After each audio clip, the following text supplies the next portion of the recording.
Sasha, welcome to have you here with my Terp crew.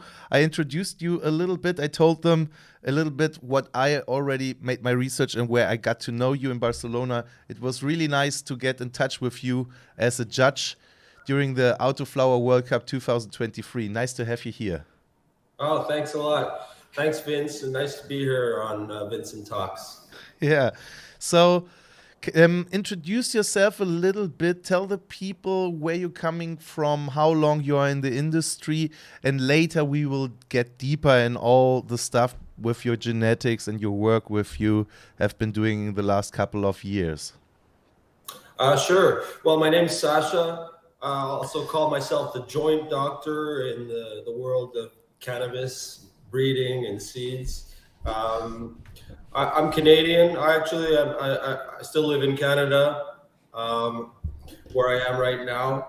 But we also in Europe. I'm very active with our seed bank called Doctor's Choice, and it's mainly autoflowering strains. But we have a growing catalog. So that's where I'm at now, and I've been a cannabis breeder and lover and student pretty much all my life, and I've been lucky enough to make a career out of it. Yeah, the same I can say.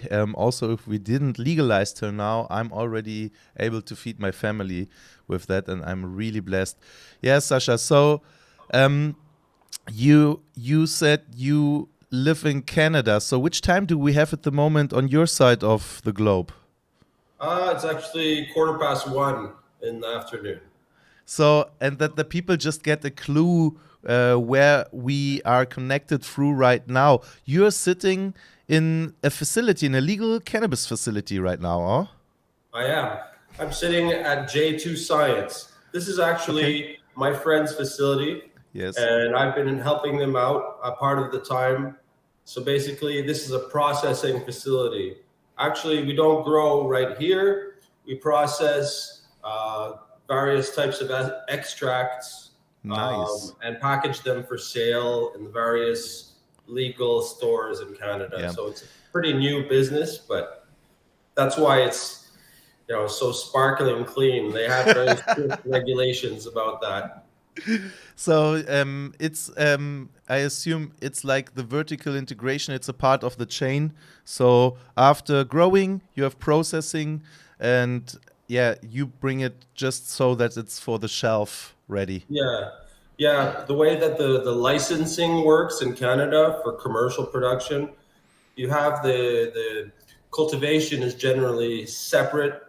It's by itself. Cultivation happens in separate facilities, high security, etc., and very high standards of cleanliness. It's pretty much a sterile environment. We have here, this is a processing license, so it's a different license. We don't grow it. We purchase our product from growers, but we're an independent, small private company. Nice. So the people right now know that you are working already also in the legal industry. Just to warm up a little bit, how many years now? You are in the 5th year, I would say, in Canada of a legal market? I think that's correct. Yes. Yeah, something around 5 years. Not quite. I don't think it's 5 years yet. It's been about 4 years, I would say. But regardless, before that, there was medical permits that were allowed. There was a system that was only you could grow your own or grow some for a medical patient, which was not a commercial type of license. So now with full legalization, what that means is the only legal places to buy cannabis products is in the government licensed stores. And in each province, they have these stores that are mostly controlled by the provincial government. So we're dealing with government at various levels. I don't want to go too deep into that, but we are aware that also a lot of regulations will hit Germany. And we already had here also on Twitch a lot of streams. And we have heard already, just to make it short for the people, the government is buying the product from the growers, so it's going through the bottleneck of the government. Or is it still right? Well, yeah, but I have to make a Yeah. precision there, because the federal government, Canada, right? It regulates it. Makes all the rules, and it collects taxes. It's duty on each gram of cannabis that's sold. There's a stamp on there, and that's how the federal government, they make the rules and they get their money that way. Now, we don't sell. They don't buy. The federal government is not a weed dealer. Now, that's the province's governments, right? Okay.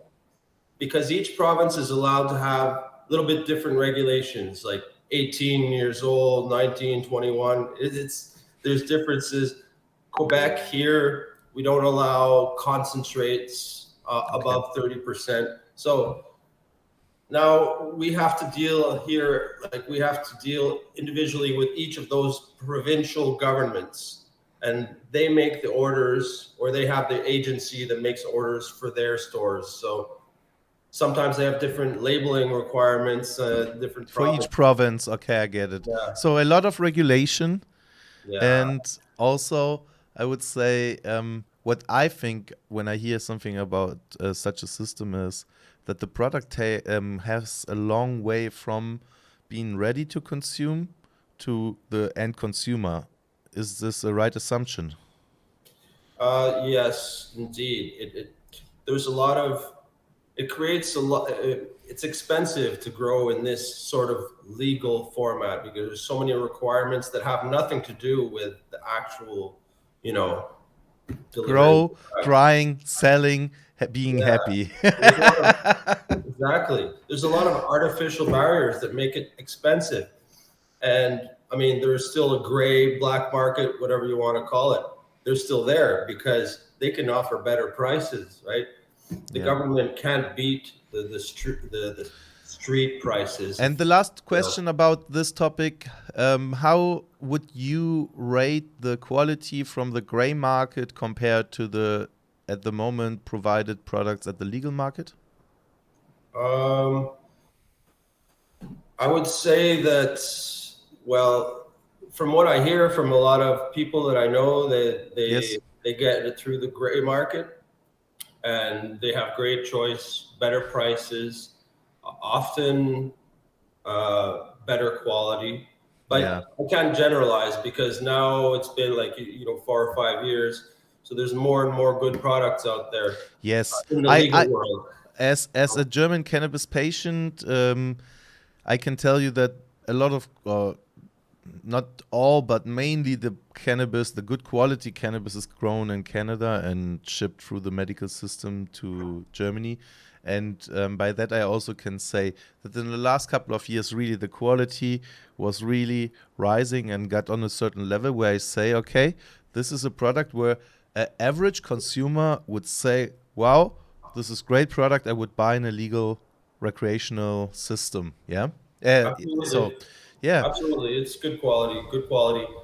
You could say it's mass produced for the 100%. It's not crafted, but I hear a good thing that in Canada also now the crafted growers really got their possibilities to get into the market, and really, because at the beginning it was really big cannabis. Yeah, exactly. And the crafted growers is what the people are asking for. This is why they still are going to the gray market, because there's the crafted cannabis.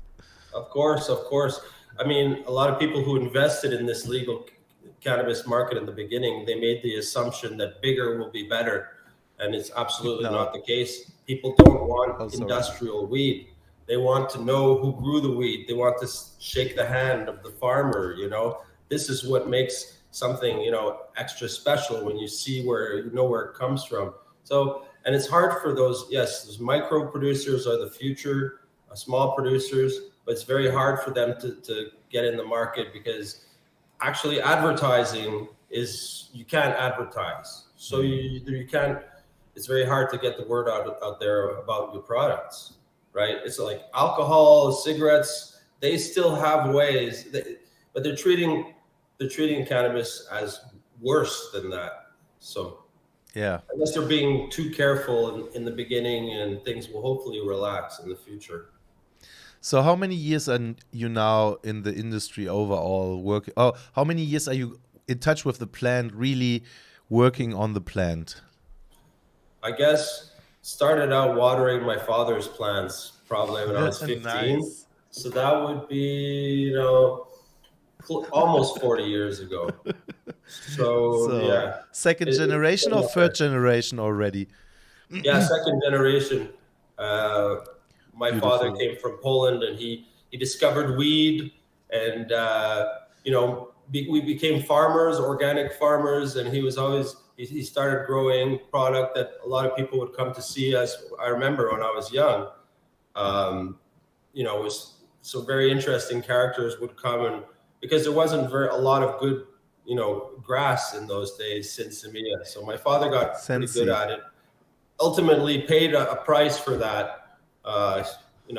He got busted. Okay. So that affected my life. I tried to find a way to continue my passion with this plant in a safe way for my family.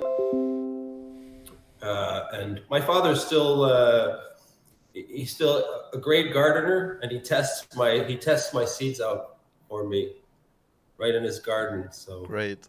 yeah. So, and when it became really that you start to work on genetics, because this will be a huge part of our topic today. Um, I think that you influenced the section of the automatic, not photo period genetics, and how started your story to become a breeder? Uh, well, yeah. Initially, I was growing for flower, and obviously we were just me. I say we because I was part of a generation of guys like me who were very interested in weed, who grew up in the country, and a lot of us grew weed. It was something to do in the summers back then. We have a good climate, and so I started to look for strains, and I was especially looking for smaller strains because these big plants that we grew in the beginning, I mean, they were hard to grow because there was many risks involved in growing something that you have to wait 5 months, and you get a huge plant that's ready only in September. So I was always looking towards like trying to find some shorter strains, and a couple of my friends also were in that, sharing that interest. So we traded. So I ended up started collecting seeds and trading seeds with friends, and one of the strains that I got from this guy Antonio, who was Mexican Canadian. This strain was called Mexican Ruderalis. Okay. And I got to tell you about this because it's really the first ancestor of Lowryder, which is Okay. considered like the first 100% autoflowering strain.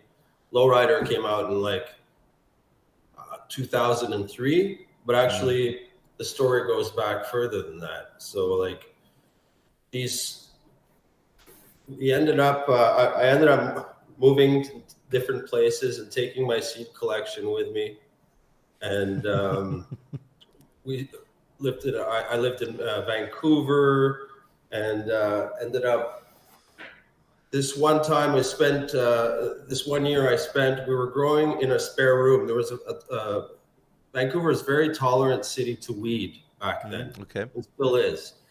So I moved there just because of that, just because of the whole like hemp BC phenomenon that was happening and the tolerance, and ended up making a lot of different hybrids with this Mexican ruderalis. Of course, we didn't know what it would turn out to be, but later on, through selection, um, it became something that I kept on working for a couple generations. And fast forward to about 1996, 97, I was growing in my friend Dave's basement. Dave became my photographer and partner over the years, a brilliant guy, cannabis lover as well. So we planted these seeds that were actually a Williams Wonder crossed with a North. Yeah, I made a little bit my research. I had to go and dig a little bit so that I'm not completely naked when it comes to the stream. Yeah. It's really nice to have you here. And by the way, guys, if you want to give Sasha a follow, my Nightbot is regularly posting right now. Also, my today's guest. You see 2 accounts. The first will be his private one, and the second one is from his company, from his seed bank. So to come back to the topic, so your Lowryder, it's a cross between a Williams Wonder and the Northern Lights 2. So the Williams Wonder is unknown. And the Mexican Ruderalis. Ah, okay. So. Yeah. Mexican Ruderalis. Yeah, I see it. Give me a second. I told you I can show the people also something in the stream. Cool. So, so here we see on Seed Finder, we see the Williams Wonder Unknown Indica, Northern Lights, and downstairs it's Mexican Ruderalis. So thank you very much to you. It's really tiny on your screen, but the people saw it, so that's the important part. Yeah, I mean, so Mexican Ruderalis, nobody knows exactly what Mexican Ruderalis is, but it happened to be a plant. You could go, Antonio was a guy that he had different strains, but there's this one year that it was a very dry summer, meaning there was no weed around, nothing to smoke. But I went to see Antonio, and he had these plants that were ready in July. They were small plants. Whoa, okay. Yeah. I mean, so this is very unusual, but so it was really a nice smoke, but it was really not a very strong plant. Like, it was a very short-lived high, but it tasted good, and we didn't have anything to smoke, so nobody complained, right? It was just kind of and we never knew what, the full story behind this Mexican Ruderalis. Actually, Ruderalis is, but all we knew was Antonio was from Mexico, and he met a lot of people in his life. So that's maybe, I won't go too deeply into that. Yes. But what we discovered that was different about this strain was that it happened when we were growing over the winter in my buddy Dave's basement. And we're just growing under 24 hours of light, starting our seedlings, right? Just under fluorescence. Yeah, just to vegetate them. Wasn't anything fancy, We were growing underground, small scale. And after 2 weeks, I kid you not, these tiny little plants were, 15 centimeters tall, and 3 of them started to put out male flowers.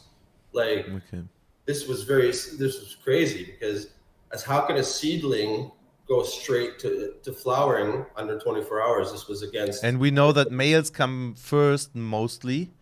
Males come first, and the females started flowering a week later. Yeah. But everyone understood cannabis as being a photoperiod plant. And this is where we're like, no, this actually, there's non-photoperiod cannabis as well. Just by crossing those small plants together, we were able to get that 100% auto-flowering trait in that first generation. Of course, I didn't have many seeds. We didn't start, selling seeds or anything yet. You were growing for the flower and to provide yourself with.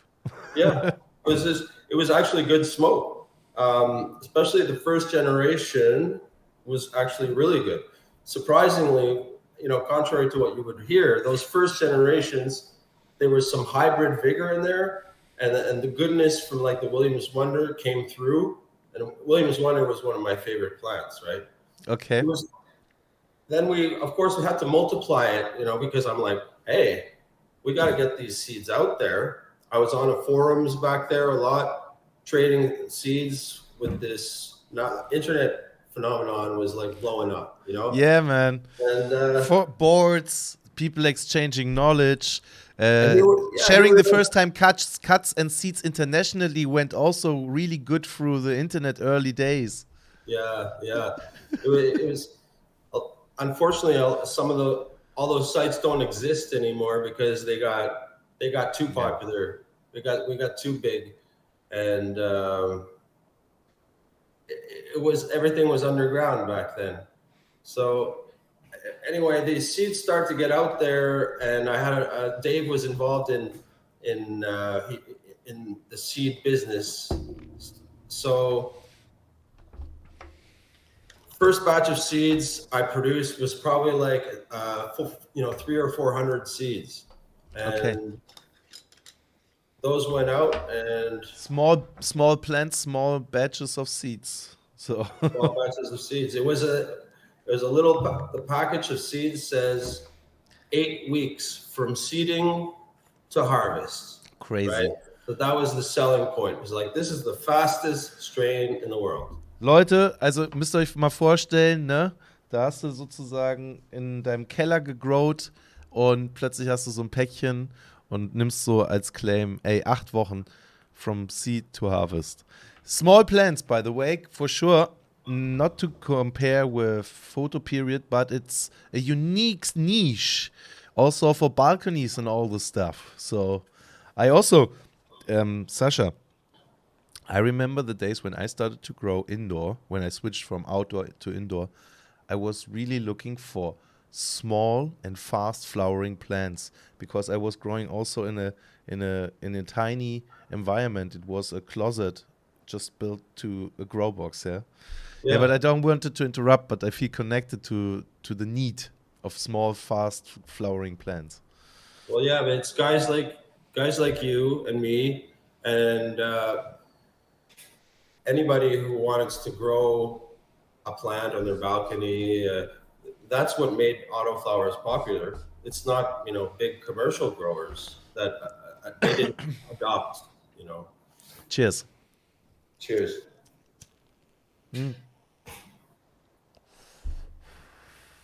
Yeah, to this we will come also a little bit later, where you see the benefits and the right use cases for autoflowerings.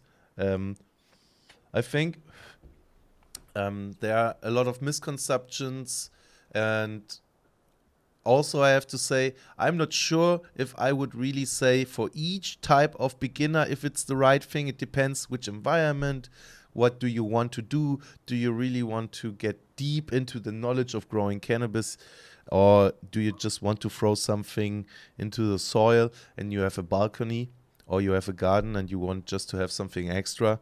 So, and I have to admit that at the Autoflower Cup, there have been some genetics which haven't been able to separate by a regular smoke. So to this we will come later. So you have been growing, you moved to Vancouver, I'm right? Right. So just to be at the epicenter of cannabis in Canada, I can completely understand that. Absolutely. I can tell you a lot of people from Bavaria, from the south of Germany, they moved to Berlin. 100% of the same reasons. And I just will give the people here also a small nugget. In Berlin, there is a huge underground scene of cannabis enthusiasts, I just will call it like that, in any directions, but they meet there because in this big city they can live really in the shadow, and it's crazy. It's something like you are telling us. Exactly. Like a city like Berlin, city like Vancouver have the police force realizes that they have bigger problems than cannabis. Cannabis is it's a minor problem compared to homelessness, compared to addictive narcotics, and a lot of issues, so luckily, like, Vancouver is a tolerant place, and because of that, this movement grew, and this sort of, rebellious spirit, where it was just like, we're being tolerated right now, and we're gonna just. A lot of us moved there to take advantage of that situation and try to, make a living, or just. That's why the best grow scene still is in Vancouver. Yeah, I can hear a lot of good things about the growers, especially Yeah. all in Canada. I also know a few of them, so I can't wait to visit you one day over Oh, there. that'd be So great. yeah, so then you started to sell your packs of seeds with the unique selling point, ready to harvest in 8 flowers, from seed to harvest 8 flowers. So how the story developed?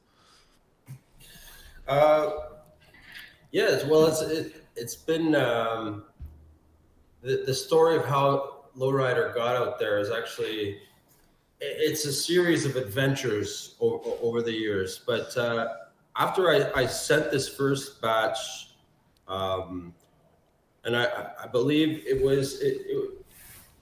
I first got in touch with the UK seed market because there's already a few seed companies like Seedsman had just started up, and they were some of the first guys who were interested in my seeds. I only had one variety. I was just selling Lowrider at the beginning, Okay. and so a lot of the seeds went to Europe. Next thing you know, One uh, question before we go into that, which makes me really curious. How do you, is there something you have to have an eye on when you are breeding automatics? Because from the moment you were aware of your treasure, that you have there something special, um, did you had a clue, a feeling how to keep breeding your lines, or how or was it something which came with the time? yeah, it took a couple generations. It came over time because the way we saw autos changed. In the beginning, we saw it as it was kind of as a novelty, but it is a small plant. It was a cute plant, nice, good, but a novelty. Yeah. It's something that we tended to grow in small pots, and didn't know exactly how to maximize the output of these plants, right? As we over the generations, like took a couple of years to realize that look, the more you give this plant in that whatever 60 days that you have, because it's a short lifetime, whatever you do, you're going to get bigger plants. So now that there's a phenomenon of like bigger and bigger autos, and autos that delay a little more before they start flowering. So So now, that they can get bigger. yeah, bigger. And so in the beginning, it was like, this is how it started. We used the first males to flower because Okay. those are for sure autos, right? But then we learned that's not very good to do because you don't want plants that are too small. We start to have there was a percentage of very small. We call them micro plants. Okay. Lollipops, just a little headbutt and that's it. Yeah, exactly. So you got a few of those in the beginning, and we learned that you had to be careful and you had to do good selection. But that's hard to do when you're growing on a small scale like we were doing back then. So What's a small scale? small scale was talking about small scale would be 50 or 100 plants. Okay, perfect. Thank you. Yeah. So it became a difficult thing to, if as it became bigger, and let's remember that this was still an underground thing. Like it was difficult for me to grow vertically. Like Yeah. to I started to work with other growers like myself as I started to work on different varieties. And then I took on more the role of just sort of overseeing the grows because I couldn't grow it all myself. I still wanted to stay safe. And in Canada, as long as I kept, in my mind at the time, as I kept under 100 plants, I was relatively safe. And this was before medical Relatively. licenses were possible. So it's like I couldn't get too big, but meanwhile, Lowrider autoflowering was going crazy. So a lot of people took my genetics and used them to produce. Like there was a lot of you could say copying going on, but that's a little negative connotation. Like, of course, I was happy for people to use my breeds and maybe come up with something better and bigger breeders than myself. Thank you You very know, much for this comment, because this is a lot of times in the breeding, um, yeah, let's say, section. Some some breeders go exactly with this attitude. Same, I would say, I go with this. If somebody buys my work and creates something new with it, you, as somebody who is part of this process, can be proud. And I think, clap to people who create something even better with your product than being mad that they absolutely. work with you, because we have to think about, everybody started with somebody else seeds. Yeah, Exactly. in the breeding world, where we have now over 20,000 different strains, who has been in the mountain hunting their own fucking first seeds from nature? Nobody, to be true, No, not really. no, So yeah, absolutely. And and there's a yeah, lot of, we can't let our egos get too big, right? thank you very much. Yeah. So let's get back a little bit to, because it's really interesting. Um, do you remember a site? I don't know, because you said UK was the first country abroad where you were selling your genetics. Um, I think also Pick and Mix Seeds is from the UK. This was a site where you could pick really. They opened the packs for you, and they sold the single seed. And this was something great, because especially as a beginner, you want to test so many stuff. And I think that I bought also some Lowrider really long time ago, because I wanted to test them. Yeah. So, and then you go by Pick and Mix, and you could buy one seed, one seed, one seed, and you got a Oh, wow. pack. This was crazy. But Seedman, I Yeah. also remember 100%. So, Yeah. That was the first. I know the guy you were talking about who was started to sell them by single seed. It was pretty much a new concept. yeah. Before that, it was always 10 seeds, you know.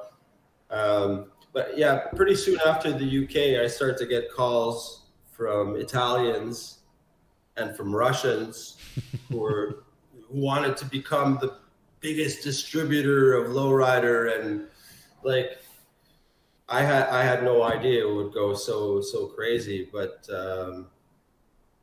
it actually became one of the best selling strains of all time. And that wasn't the first generation; it was Lowrider number two, a little later. But yeah, it was quite a ride. Sasha, I'm sorry to interrupt you. I don't want to be unpolite, but somebody wrote in German, who who haven't been growing, or who haven't had a lowrider in his life, throw the first stone.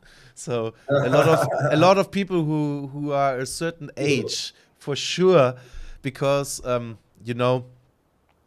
growers are all the time, or especially home growers, are curious. Yeah, and if you get access in the early days to a seed bank where you could pick from different brands, for sure, you had all the time like a little mix of everything. Yeah, you were looking where you got with your budget. Can I buy from three different breeders or three different strains, or a package with? It was also good at the end when they lowered the amount of seeds in a pack, so you could split your budget on different strains. It was it was a nice time when this occurred. So That's true. They made seeds more accessible to yeah. just anybody, not just big growers. So what are there? Have been there a moment where somebody came to you and said, Sasha, look what I did with your genetic, as part of his new line age? Yeah, quite a few times. Nice. Um, it happens. It happens quite a bit. I used to be Nice. more involved in the online world. To be Yeah. honest, I'm not so much anymore because I just don't have the time. It can really consume every bit of time you had. But for a while, I had a forum called hybrid.net, And what it was like this.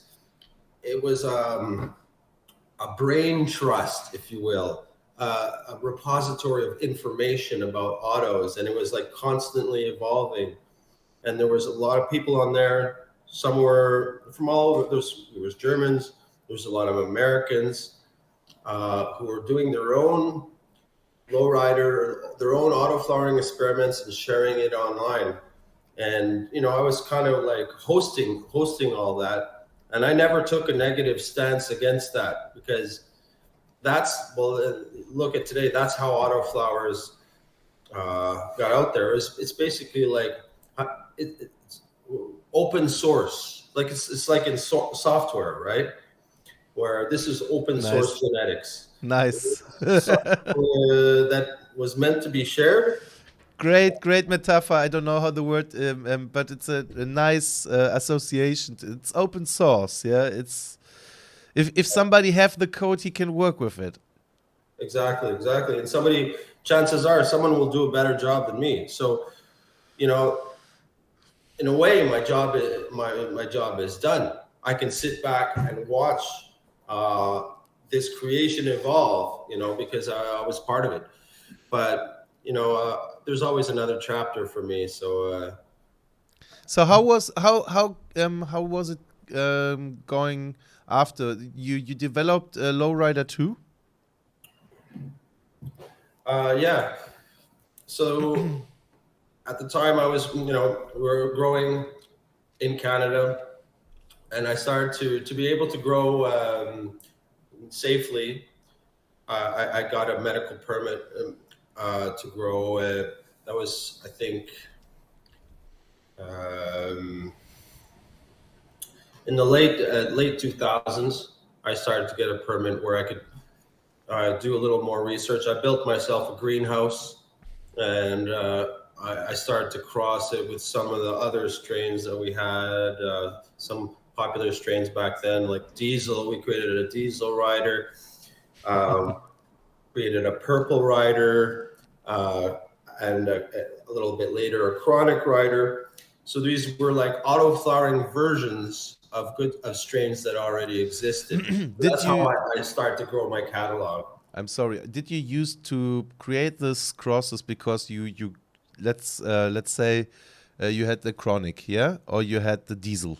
So you popped some seeds, or did you get a clone, a female, and you went with a male automatic through it, or did you?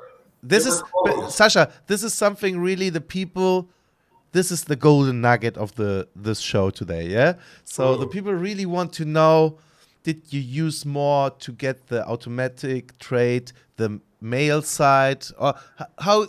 Tell us something about your combination and what your work was these days when you created Lowryder crosses with other genetics. Right. Well, you all understand the concept of just an auto flowering version of a strain of a flavor that you already know and love. So here's just a version that you can grow quicker. Of course, it's not that simple to do. I mean, it takes more than one generation, because the auto flowering trait is recessive. So let's say you take it, cross it, a Lowryder with a Diesel rider, you're going to get something that, well, a lot of times it will taste more like the mother, for genetic reasons. So you have a clone. We work with the clones, because everyone who was serious about growing was growing clones back then. And there was only a few good ones that were going around, like Diesel. And so take a mother, clone, cross it, hit it with the pollen from a fully automatic plant. The next generation is not actually going to be automatic.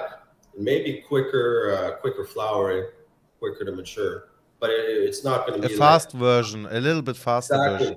Now we call it a fast version, right? Or Sweet Seeds calls it. Yeah.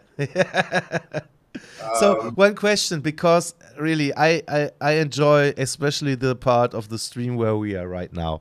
So I think it's really hard to breed automatic, because you can't hold in a project with feminized, or let's call regular seeds.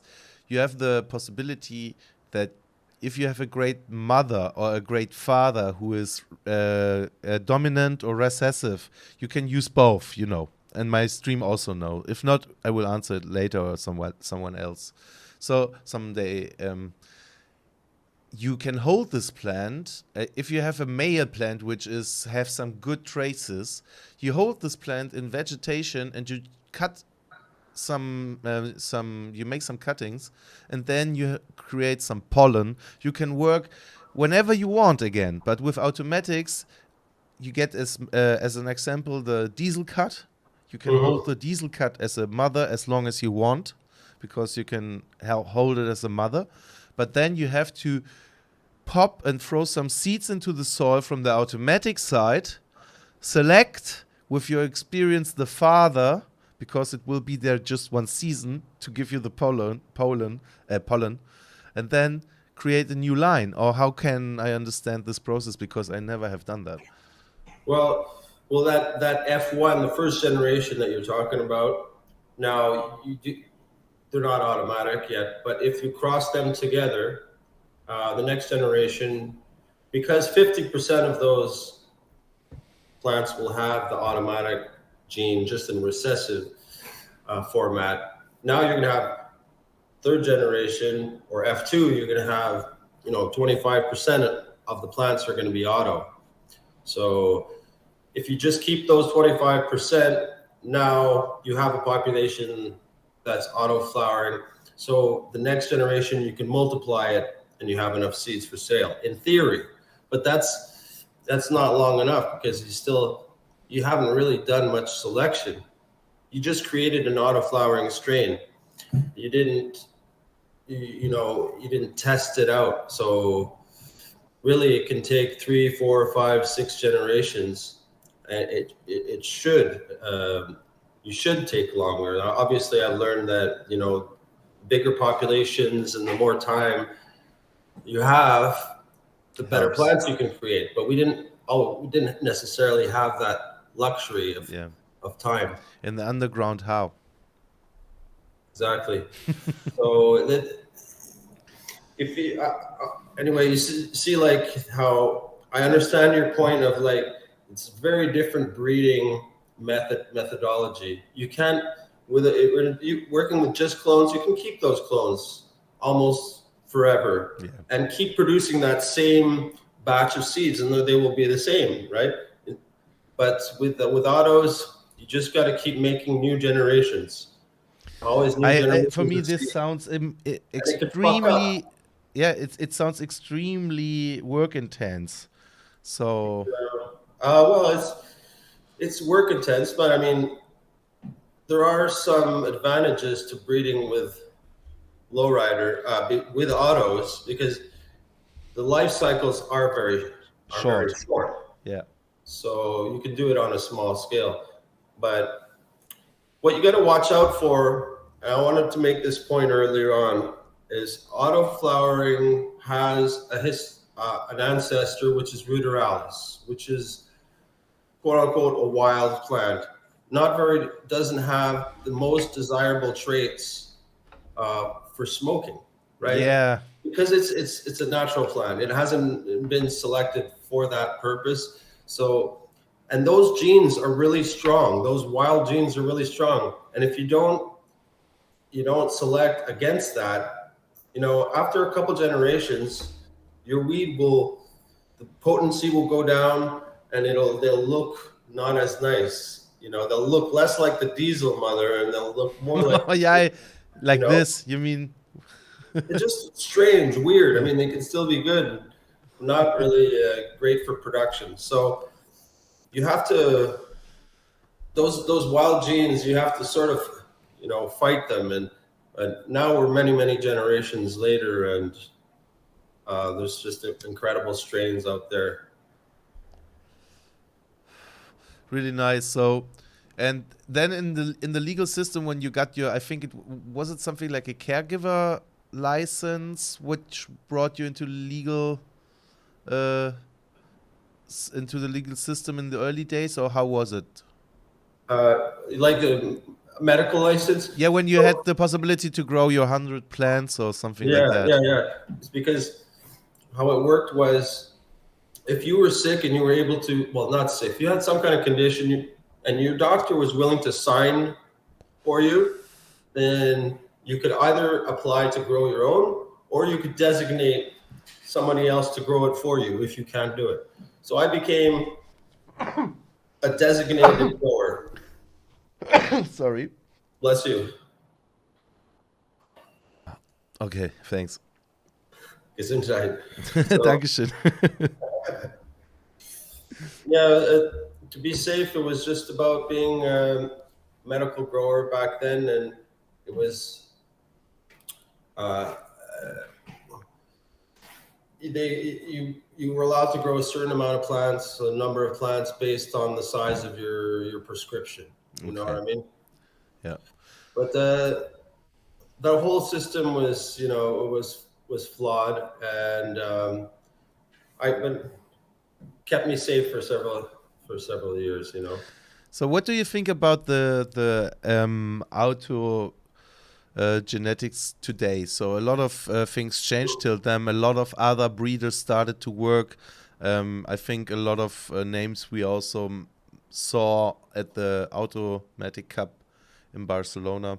Mm-hmm. So, from your side, because there you are in this field since years, to be true, I was growing some automatics in the early days, and I had this experience where, oh man, tiny plants, not that much yield, and sissy, really sissy plants. Some strains when you didn't, and we know the rules today. Try to bring them into the first pot from the beginning because I don't know the word in English, the main root, which is looking for how, yeah.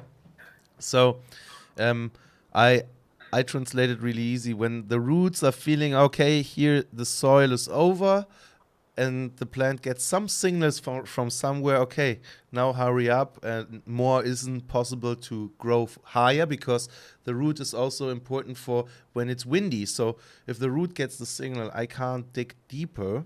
The plant above the ground won't get bigger. So this changed also a lot. But this is, just to finish that, this is also the reason why sometimes if a person is capable of growing any plants, an automatic can be a good choice. Yeah?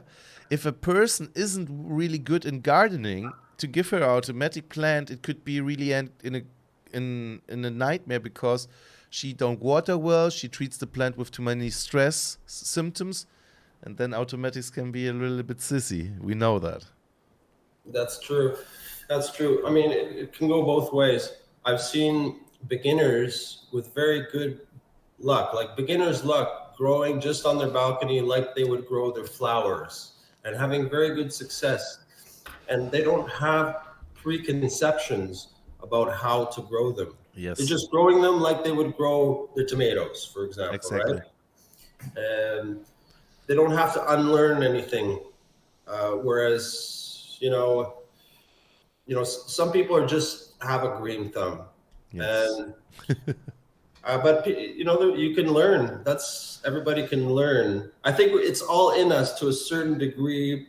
The inner farmer, I call it. Like everybody should try growing something once, at least in your life. Having a garden, because It's a beautiful. it's just good for the soul. Yeah. And it's about giving a little bit of yourself every day and working and then reaping something it's so much better because you grew it yourself, something to be proud of. Best experience in any with fruits, vegetables, and also cannabis. 100%.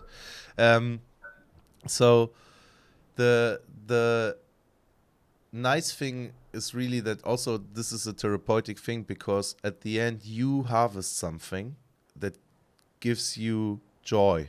It's a beautiful experience. So I can really recommend that.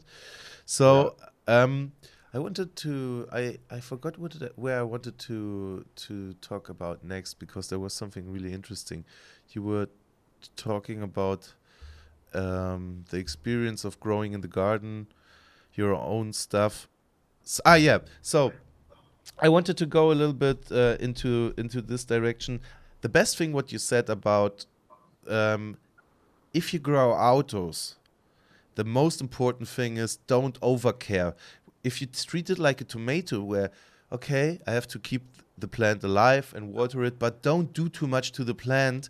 This could be beneficial for the first try, especially if you are aware that this is cannabis and I have to get everything out of this plant. You over treat the plant. So this is something I will take with me. If somebody asks me what to do, I will say, don't do that much. Just let it grow like a tomato. This is a good Don't do advice. too much. It's not rocket science, right? Yeah. At the end, I think if the three ingredients are soil, light, fertilizer, and a little bit of love, and especially if you have a legal state or country you're living in, and you have a garden or a balcony, automatic is never a wrong choice to have fun and also to make your first experience, but also if you are experienced as well, you can figure out which genetics perform really well. And this is something I wanted to ask you. Do you have some good advices for automatic genetics? So also stuff maybe where your cross was used, or where you said, man, I know this is a good automatic for our community for advice. Growing advice. No, genetic advice. Genetic advice. Yeah, I take it usually on a case by case basis because every individual might be looking for something different. Some people like to grow cannabis just because it's a beautiful plant, and it could be an ornamental plant in your garden. If that's the case, I would say grow some purple rider because each one is going to be a different color of purple. If you're somebody who really wants just to get that original, the seed that started the whole thing, well, we still got Lowryder. It's improved Lowryder, but I mean, we sell it in non-feminized form, so people can make their own seeds or use it to nice. breed their versions. Actually, we're some of the only guys who encourage people to make their own seeds because we know that if they like our seeds, they like our brand, they'll come back. But we like to hear the stories, the success stories, and there's always more people that want to try to grow, for the Yeah. first time. So, So, so guys, you thank heard you. Yeah. Sasha. If you have one day in a legal situation in Germany, the dream of just playing around, because with this this is how it starts. Buy some seeds from Sasha, some Lowrider 1 regular, and he really asks you to work with it and to have fun in the Yeah. garden. Great attitude. Yeah, on our through our website, we have a support program where we answer questions. We're accessible. You can talk to us. You can get advice, and who knows, you might be growing the next best strain. There's new breeders out there that have come onto the scene and now that are working with us. Yeah, So that's how beautiful. I started, and that's how many other small growers get their start. And you just need to just have a plan. You're growing, you're breeding something specific, some specific flavor. Just be patient, and just keep your eyes on that goal, On that because phrase. yeah, you will Yeah. absolutely reap the benefits, and you might be It's creating fun. an It's interesting. really fun. We talked about how satisfying it is already to harvest a tomato, a grape, a papaya, a watermelon, or fucking weed, which gives you joy, not just satisfaction, also in a higher level joy. I can say this is one of the biggest lessons which cannabis brought into my life is nobody could make it interesting for me to grow a plant, a vegetable, or a fruit, because with ADHD to wait 3, 4 months, it was no, it's nothing for me. Today or tomorrow it has to happen. But cannabis really taught me to be patient over months, to get rewarded at the end, a really important lesson in life, yeah. Mhm. And this brought cannabis into my life, and I'm really thankful for that. Yeah, So, that's really and cool. yeah, and also breeding is the next level shit, yeah. So if also I want to encourage also the regular home grower to start your own breeding project, yeah.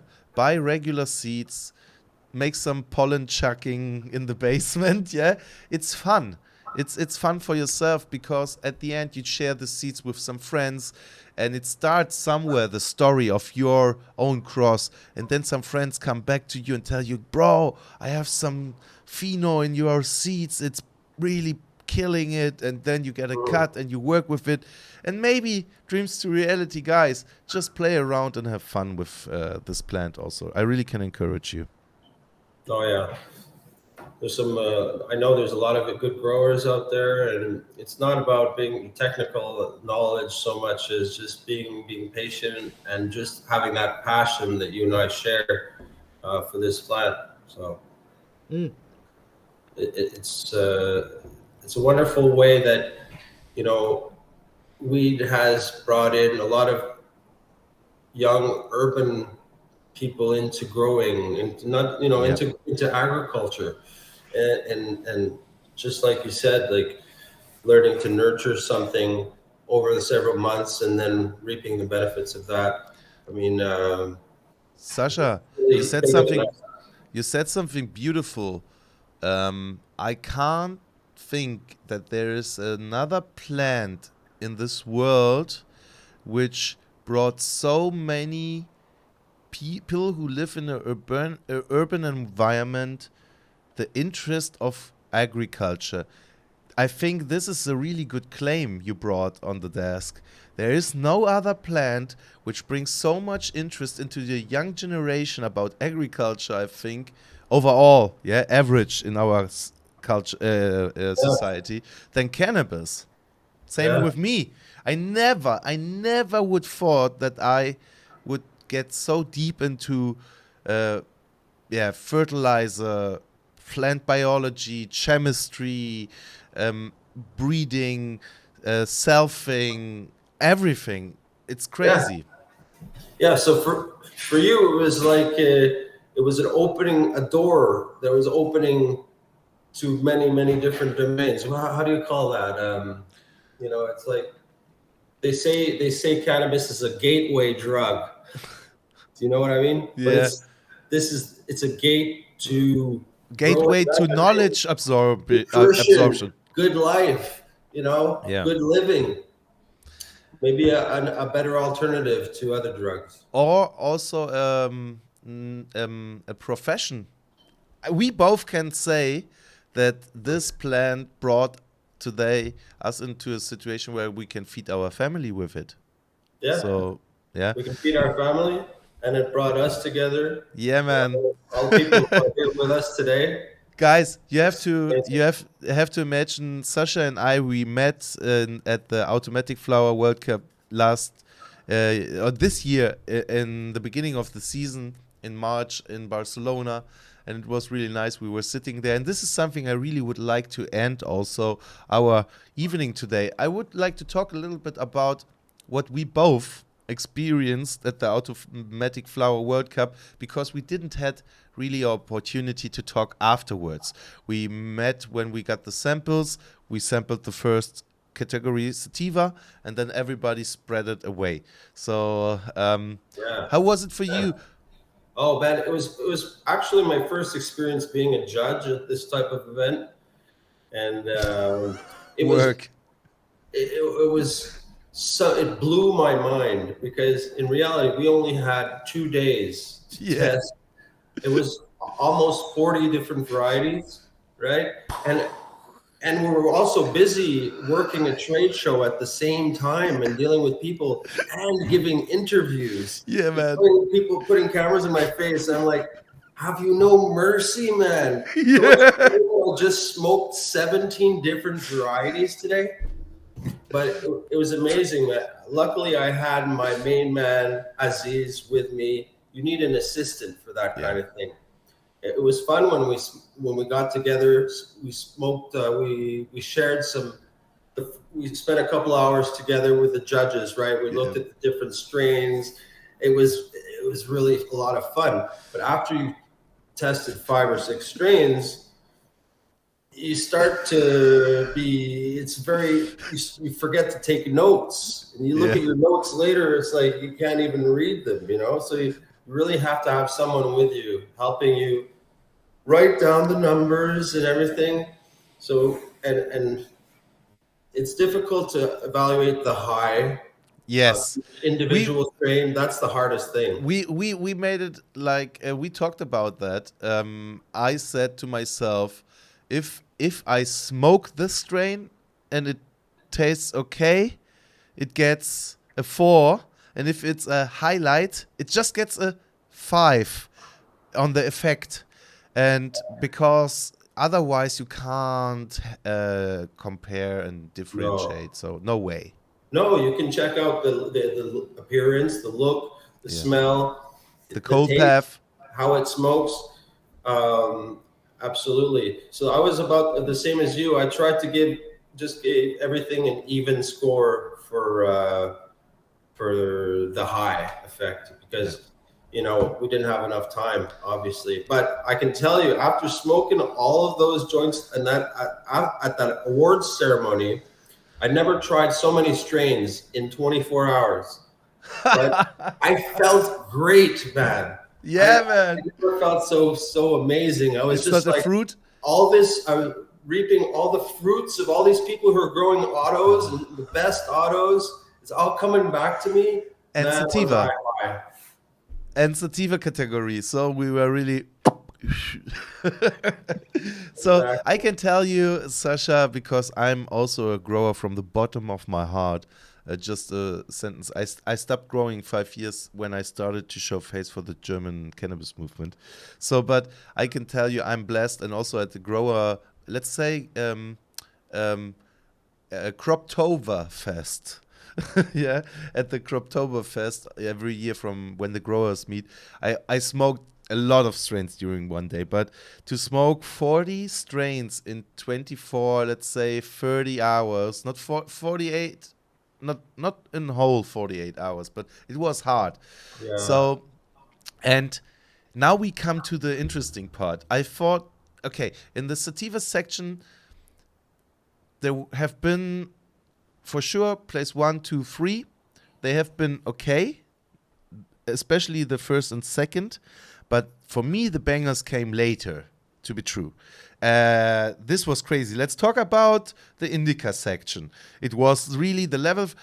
From my perspective, it was sativa, indica, and then the new section. This was Yeah. how, boom. Mhm. There was a lot of the indicas. I don't know what you think. A lot of them were hard to differentiate. I Yes. mean, there was a lot of similarities. Yeah. It's difficult to find because when you're judging, you just want to find that one winner that's going to stand out from everything else. But there was actually very high quality samples, The pity mostly. was a lot of dry flowers, and I have to tell you, if I bring something to the table, that's I one of the most important factors is to bring it on the table with the right humidity activity, Yeah. because if you don't have it on the right, the immediately loss of terps when it gets too dry in a Mm. competition, this is a disadvantage. It is. You're right. Yeah, it's touchy, but it's very important to get that humidity right. Yeah. In general, if you're selling, product out there, uh, it has to have some kind of small, has to have a small amount of humidity in it, and you have to make sure that it doesn't dry out completely before it gets to the market. Yeah, and by the So way, 200 people are listening because they really want to know what we think about automatics and how we judge them. Yeah. So, in the indica category, you said a lot of stuff similar to each other, and I can underline that. But I tell you what I was looking for. And in the indica category, it really started to appear. I told my community when I will be at the Automatic World Cup in Barcelona, for me, which is really the benchmark where it starts to become good, is in the moment I can't differentiate it to a feminized or regular cultivar. Yeah, because from there we hit the bar that okay, I grow cannabis, which is enjoyable as every other cannabis, every good cannabis strain. And I thought in the indica section, there have been really 5 samples, the top 5, I would say, which were really a smoke till the end. You share it or you said to your buddy, to your assistant, please give it back to me. It's a good one. Yeah. So was it for me. And this was really nice. Yeah, that's a good point. I think this year I felt the same way. I'm like, and it was neat because it's 2023, 20 years exactly since Lowryder came out, the first, recognized auto. And here we are. It was like now the Autoflower Cup, World Autoflower Cup. It's a world-class event. I was very impressed. And the quality of the entries were like, they're just as good as at any cannabis cup. We're there now. And people don't look down on autoflowers anymore. This is nothing new. Some people, this is what they grew up with, and this is what they know. It's a new reality. I can let's because it's interesting, and we are coming slightly to an end. But I want to show the people something, Sasha. I'm sorry that in this scene you are not perfectly in the frame, but look, in the best sativa we have at the first place the sweet gelato auto. The second place was your genetic, Doctor's Choice, DC1. Which is DC standing for? Doctor's Choice, it's just simply Doctor's Choice number 1. Okay, so it's the low, but not the Lowryder. Not that I get confused. Absolutely not. It's not. It's so not give me a second. The Lowryder, you'll see it on our catalog. We have it in. Wait, I have it here. Diesel Rider. Diesel Rider. I'm just on Seed Finder. I don't know if they have the whole catalog from you. Diesel Rider hasn't been available for a while. Okay. We're working on a new version. We're actually working on updating the Chronic Rider, the Diesel Rider, with new improved versions by back crossing it again to the original Diesel, to the original Chronic, etc. Okay.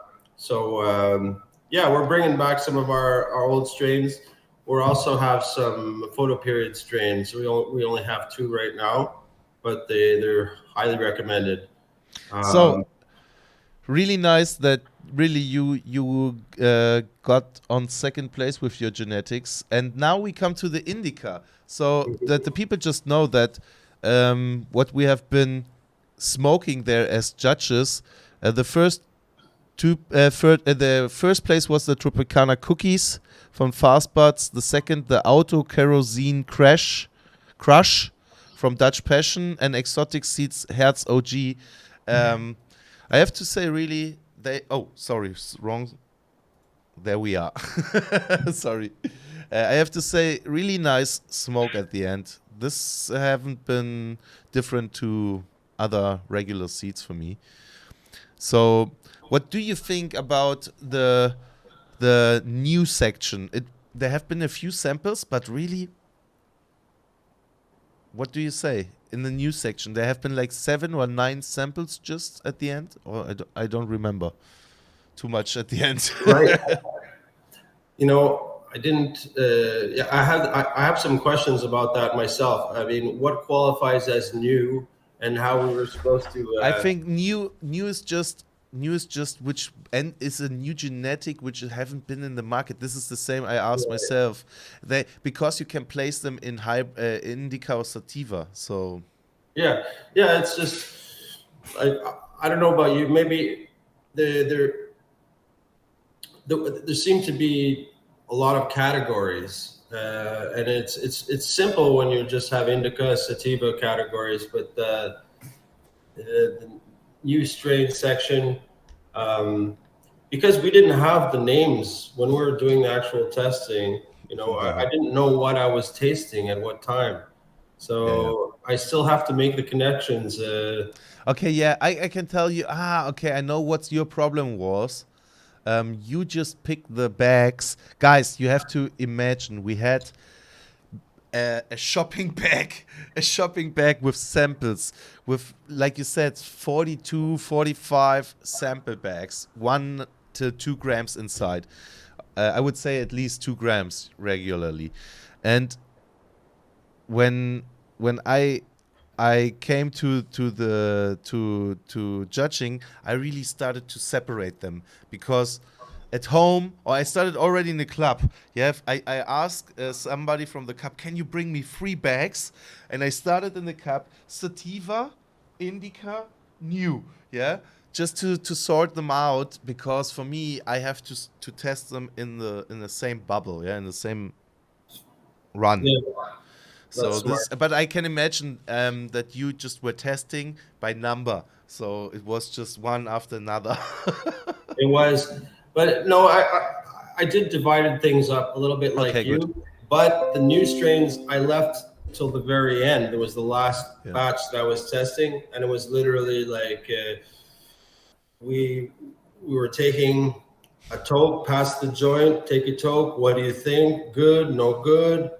Uh, then we'd give the joint away to somebody, just somebody walking by. What do you think? Good. And we go next strain, because Yes. unfortunately it was very little time, and I wanted to give in results that were significant, though, that meant something. It's better, like I have to test every single strain, so I really wanted the results at the Autoflower Cup to reflect some kind of reality. I And have to be true. Some strains didn't came till the moment that I smoke them, especially in each category, the lower ones, because they have been so dry. I tried to smell. I smelled this, and this is one of the last topics. A little bit of this indica rudialis trace. I call it herby, right, natural, yeah, woody. I don't know. patchouli. Patchouli. Yeah, so the patchouli, and I am, but I really have to say something to the end, and I will switch again just one moment to the new strain and the indica, guys.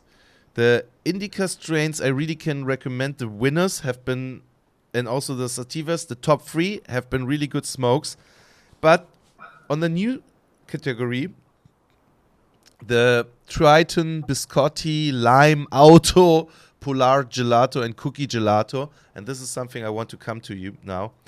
This was something which surprised me really. In the new strain category, I really was tasting the gelato and cookie terps. I don't know if how it was for you, but there I was sitting, oh bro, that's fucking great. Nice. Yeah. Yeah, Yeah. Actual, so you didn't taste that sort of patchouli taste no, anymore. no. You're like, this is full on. Also in the This is indica and good. sativa in the top 3, but there it was really like the new dessert flavors went into the automatic. The nugs were looking frosty, decent Yeah. nugs, no fluffiness. I was Yeah. there. Wow. Yeah. Absolutely. That's, yeah. Well, and even the names are pretty impressive. You look at, yeah, it's Seed Stalkers did a good job taking the first place there. Yeah. That was incredible strain. I wish I had more of that. Yeah, to be true, this is a good point from the top winners in each category, and this is the good sign of a good strain. You say, okay, man, the baggie is empty. Damn. So yeah, I just wanted to give the people a good impression. So if you take a screenshot from exactly what you see right now, I really can say if you're in a legal state, could be interesting for you, for your balcony garden. And yeah, Sasha, we could keep on going, on going, on going. Really, to talk with somebody like you, where it's really driven as a person who's driven by passion, who's growing since I say 2 decades now. No, since 15. So four Yeah, yeah. decades. Four, Since the 80s, man. yeah, Since the 80s. crazy. Yeah. I What really a, would. what a crazy ride. I really would like to see you one day again here on the stream. If you have an interesting topic or something where you say, Vince, we need to talk about, you are all the time really invited to come around. Absolutely. The time was flying by, like I said to you. An hour will be nothing. Yeah, well, I'd love to come back. It's always a pleasure chatting with you, Vince. And like we're brothers. We share that passion, and yeah, I'd be happy to come. And so we'll be in touch. We'll do And this again. thank you to the Autoflowering World Cup for bringing us together, not just to the Barcelona Cup, also today. I really want to say thank you to the whole team. It was for me a nice experience also to dip deep into what's going on in this section. So, yeah, Sasha, do you have something to tell the German community at last, and then I will let you into your working day because it's also a regular working day on your side. Thanks. Yes. Well, I'll say thanks to everybody, and especially people from Germany listening to this podcast. Over the years, there's been so many passionate growers that I've met from Germany, and they, although the scene isn't the best, isn't always the best for cannabis growers. It can be difficult. Some of the most knowledgeable and passionate people seem to come from Germany. So it's always a pleasure, and I look forward to doing this again. Thank Dankeschön. you very much. Danke dir. Thank you very much, Sasha. It was a pleasure to have you on board. Yeah, chat. Like I said, if you haven't done that till now, please give him a follow on Instagram. I hope to see you next year again in Spain. Oh, Yeah, yeah. Yeah, for sure. and yeah, and I can't say it enough. When we get the possibility to grow legal, Sasha, I want some seeds from your R&D section. I want to see something. No Okay. problem. No problem. We'll send you a selection. Yeah, And the only condition is you have to tell us how it went. Tell us I the will. story. Trust me. Okay. Trust me. I Okay, believe you. guys, have a beautiful evening.